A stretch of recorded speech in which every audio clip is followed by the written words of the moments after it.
வணக்கம். சுப்ரீம் செய்திகளுக்காக இரா செல்வமணி. புதுச்சேரியில் முதல் முறையாக 10 மற்றும் 12ஆம் வகுப்பு சிபிஎஸ்இ பொதுத் தேர்வை அரசு பள்ளி மாணவர்கள் ஆர்வமுடன் எழுதினர். புதுச்சேரியில் 3 வாலிபர்கள் வெட்டி படுகொலை செய்யப்பட்ட வழக்கில் பிரபல ரவுடி சத்யா உட்பட 7 பேரை போலீசார் கைது செய்து விசாரணை மேற்கொண்டு வருகின்றனர். ஆண்களிடம் தகாத உறவை கைவிடாத மனைவியின் தலையில் கல்லை போட்டு கணவர் கொலை செய்துள்ளார். இனி விரிவான செய்திகள். புதுச்சேரியில் முதல் முறையாக 10 மற்றும் 12ஆம் வகுப்பு சிபிஎஸ்இ பொதுத் தேர்வை அரசு பள்ளி மாணவர்கள் ஆர்வமுடன் எழுதினர். புதுவை மாநிலத்தில் உள்ள அனைத்து அரசு பள்ளிகளும் மத்திய அரசின் சிபிஎஸ்இ பாடத்திட்டத்துக்கு மாற்றப்பட்டுள்ளது. இதனால் புதுவை மாநிலத்தின் புதுச்சேரி, காரைக்கால், மாஹே மற்றும் ஏனாமில் உள்ள அரசு பள்ளி மாணவர்கள் முதல் முறையாக 10 மற்றும் 12ஆம் வகுப்பு சிபிஎஸ்இ பொதுத் தேர்வு எழுதுகின்றனர். இந்த நிலையில் 10 மற்றும் 12ஆம் வகுப்பு மாணவர்களுக்கான சிபிஎஸ்இ பொதுத் தேர்வு இன்று தொடங்கியது. புதுச்சேரி பகுதியில் 12ஆம் வகுப்பு தேர்வை 44 அரசு பள்ளிகளைச் சேர்ந்த 4129 மாணவர்களும், 10ஆம் வகுப்பு தேர்வை 86 அரசு பள்ளியைச் சேர்ந்த 4098 மாணவர்களும் எழுதினர். காரைக்கால் பகுதியில் 12ஆம் வகுப்பு தேர்வை 11 அரசு பள்ளிகளைச் சேர்ந்த 1203 மாணவர்களும், 10ஆம் வகுப்பு தேர்வை 25 அரசு பள்ளிகளைச் சேர்ந்த 181 மாணவர்களும் எழுதினர். மாஹே பகுதியில் 12ஆம் வகுப்பு தேர்வை 4 அரசு பள்ளிகளைச் சேர்ந்த 385 மாணவர்களும், 10ஆம் வகுப்பு தேர்வை 326 மாணவர்களும் எழுதினர். ஏனாம் பகுதியில் 12ஆம் வகுப்பு தேர்வினை ஒரு அரசு பள்ளியைச் சேர்ந்த 46 பள்ளி மாணவர்களும், 10ஆம் வகுப்பு தேர்வினை 8 அரசு பள்ளிகளைச் சேர்ந்த 285 மாணவர்களும் தேர்வு எழுதுகின்றனர். மொத்தமாக 10ஆம் வகுப்பு தேர்வை 125 பள்ளிகளைச் சேர்ந்த 5890 மாணவர்களும், 12ஆம் வகுப்பு தேர்வை 60 அரசு பள்ளிகளைச் சேர்ந்த 5763 மாணவர்களும் எழுதினர்.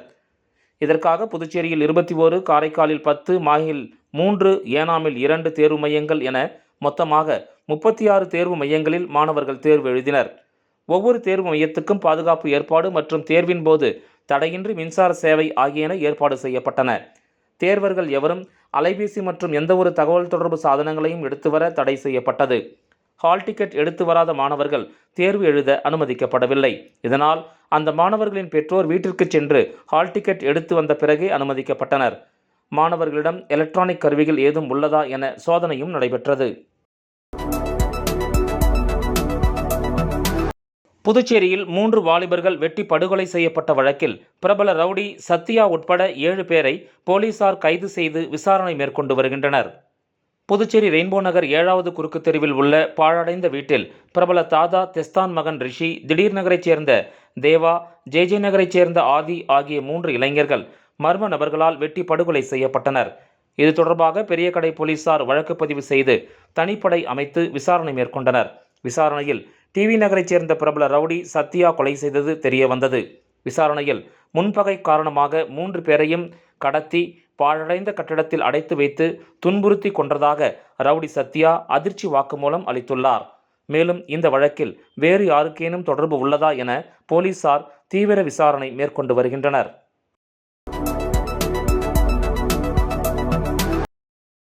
ஆண்களிடம் தகாத உறவை கைவிடாத மனைவியின் தலையில் கல்லை போட்டு கணவர் கொலை செய்துள்ளார். புதுச்சேரி அருகே உள்ள கண்டமங்கலத்தில் ஆண்களிடம் தகாத உறவை கைவிடாத மனைவியை தூங்கும்போது அம்மிக்கல்லை தலையில் போட்டு கொலை செய்த செங்கல் சூளை தொழிலாளியை போலீசார் கைது செய்தனர். விழுப்புரம் மாவட்டம் கண்டமங்கலம் வாய்க்கால்மேட்டு தெருவைச் சேர்ந்தவர் மணிகண்டன். இவரது மனைவி உமா. இவர்களுக்கு கல்லூரியில் படித்து வரும் மனோ என்ற மகனும் வினோதினி என்ற மகளும் உள்ளனர். கணவன் மனைவி இருவரும் கடந்த 20 ஆண்டுகளுக்கும் மேலாக பல்வேறு இடங்களில் செங்கல் சூளைகளில் கல் அறுக்கும் தொழில் செய்து வந்துள்ளனர். இந்த நிலையில் உமா சூளையில் வேலை செய்யும் இடங்களில் ஆண்களிடம் சகஜமாக நெருங்கி பழகி வந்துள்ளார். மனைவியின் நடத்தையில் சந்தேகமடைந்த மணிகண்டன் தகாத உறவை கைவிடுமாறு கண்டித்துள்ளார். இதனால் கணவன் மனைவிக்கு இடையே அடிக்கடி தகராறு நடந்து வந்துள்ளது.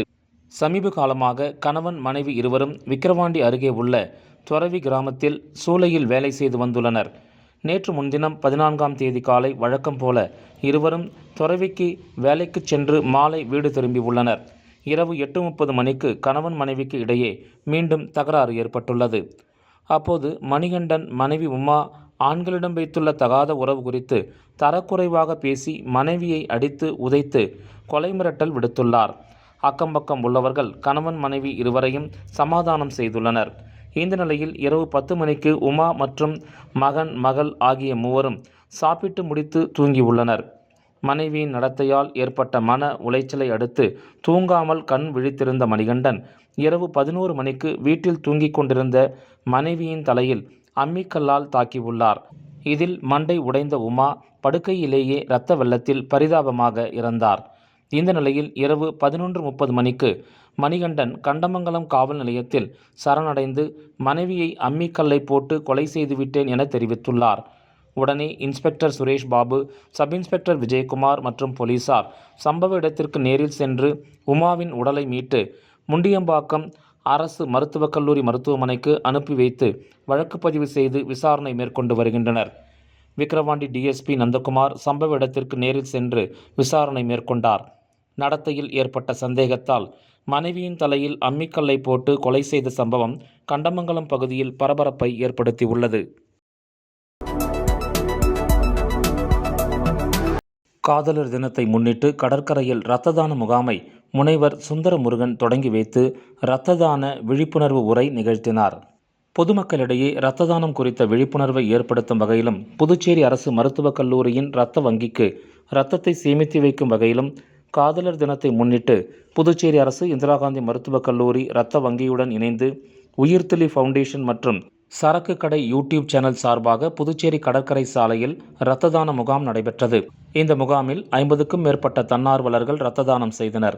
சிறப்பு விருந்தினர்களாக புதுச்சேரி அரசின் சட்ட மொழிபெயர்ப்பாளரும் மேனாள் புதுதில்லி சாகித்ய அகாடமி பொதுக்குழு உறுப்பினருமான கலைமாமணி முனைவர் சுந்தரமுருகன் மற்றும் புதுச்சேரி முதலமைச்சரின் பாராளுமன்ற செயலரின் நேர்முக உதவியாளர் பால்ராஜ் ஆகியோர் கலந்து கொண்டனர்.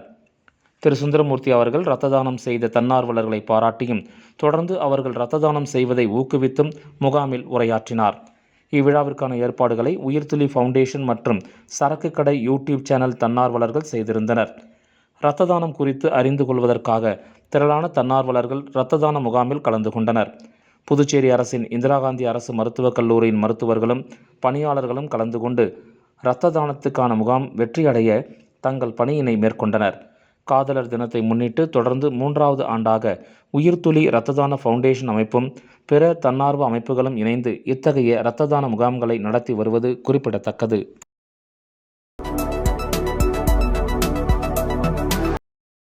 அலர்ட் உயிர்காக்கும் பணியில் ஆட்டோ ஓட்டுநர்களுக்கு 2 நாள் மேம்பட்ட அவசரகால உதவி பயிற்சி அளிக்கப்பட்டது. 2 நாட்கள் முதலியார்பேட்டை போக்குவரத்து துறை அலுவலக வளாகத்தில் இது தொடங்கி நடைபெற்றது. முதல் நாள் 15/2/2025 சனிக்கிழமை காலை 9:30 மணி முதல் 5 மணி வரை, 2ஆம் நாள் 16/2/2025 ஞாயிற்றுக்கிழமை காலை 9:30 மணி முதல் 5 மணி வரை நடைபெறுகிறது.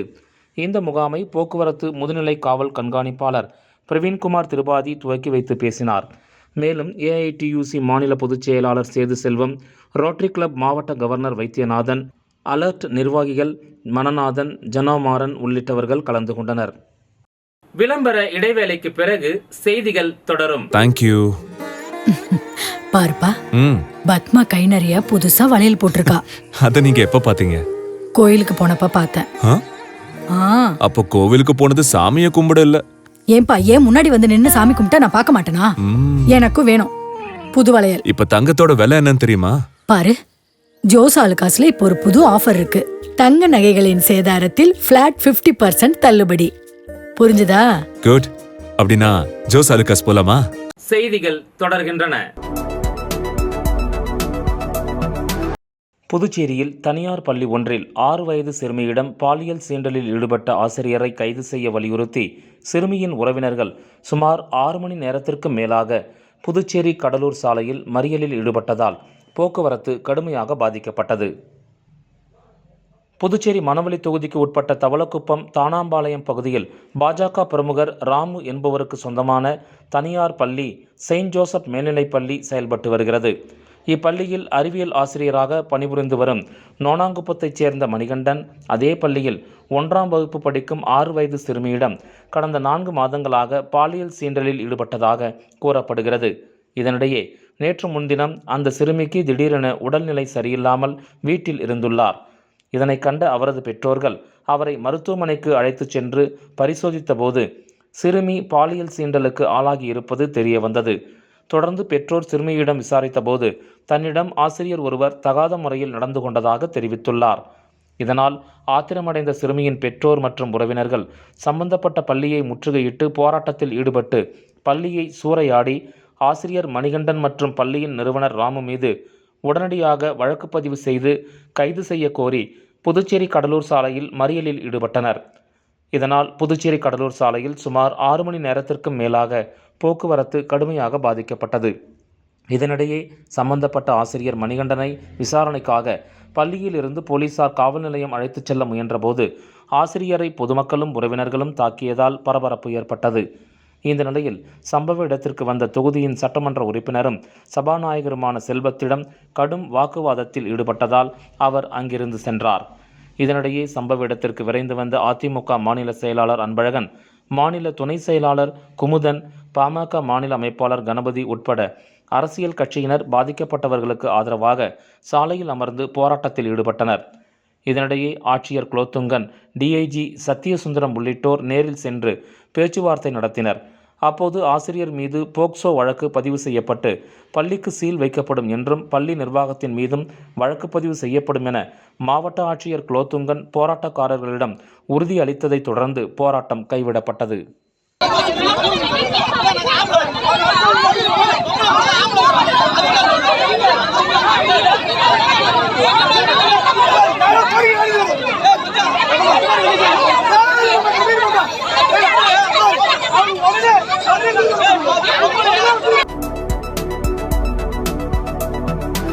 புதுச்சேரியில் பாலியல் துன்புறுத்தலுக்கு ஆளான சிறுமியின் குடும்பத்திற்கு 25 லட்சம் ரூபாய் நிவாரணம் வழங்க வேண்டும் என அதிமுக மாநில செயலாளர் அன்பழகன் வலியுறுத்தியுள்ளார்.